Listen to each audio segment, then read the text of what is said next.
వస్తుంది. అయితే ఒక్క తేడా నేను బిల్డర్లతో మాట్లాడినప్పుడు గమనించింది ఏంటంటే, అప్పటికి ఇప్పటికి తేడా ఏంటి అంటే, అప్పుడు సప్లై అయ్యింది. మొదట్లో సప్లై ప్రాబ్లం వచ్చి తర్వాత సప్లై బాగానే జరిగింది, కానీ రేటు వాసిపోయింది బిల్డర్లకి. ఇప్పుడు అప్పటితో పోల్చుకుంటే రేటు తక్కువ, అంతేగాని ఫ్రీ కాదు. అది తేడా. అప్పటితో పోల్చుకుంటే ఇప్పుడు రేటు తక్కువ. సార్ ఇంతకు ముందు కూడా జనభూమి కమిటీలు ఉండేవి, వాళ్ళ ద్వారానే ఇసుక సరఫరా జరిగేది, వాళ్ళకి సంబంధించిన వాళ్ళే రీచ్ల దగ్గర ఉండేవారు అనేది. ఓకే, తర్వాత జగన్ వచ్చిన తర్వాత అవి లేవనుకోండి. మళ్ళీ ఇప్పుడు టెండర్ల రూపంలో చేస్తున్నారు. ఇంక ఎలాగా ఉచితంగా ప్రజలకు వెళ్తుంది ఇసుక? మీకు ఇది డ్రామా కథ తప్పించి మరేమి లేదండి. ఇదివరకు ఏం చేశారంటే, జన్మభూమి కాదు, డ్వాక్రా మహిళలకి కమిటీలకైనా అప్పచెప్పారు.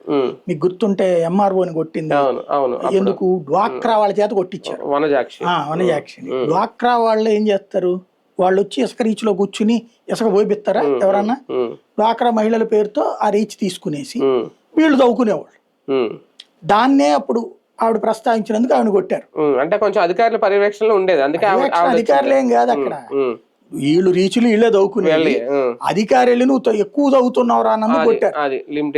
అది కూడా పక్కన జిల్లా నువ్వు అని చెప్పి మరి చంద్రబాబు రావునే మందలించింది కూడా చూసాం.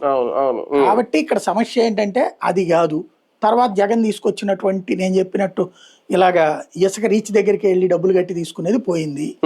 తర్వాత వచ్చి జగన్ టైంలోనే ఇట్లాగా పెట్టారు కొన్ని ఇసుక సప్లై కేంద్రాలు.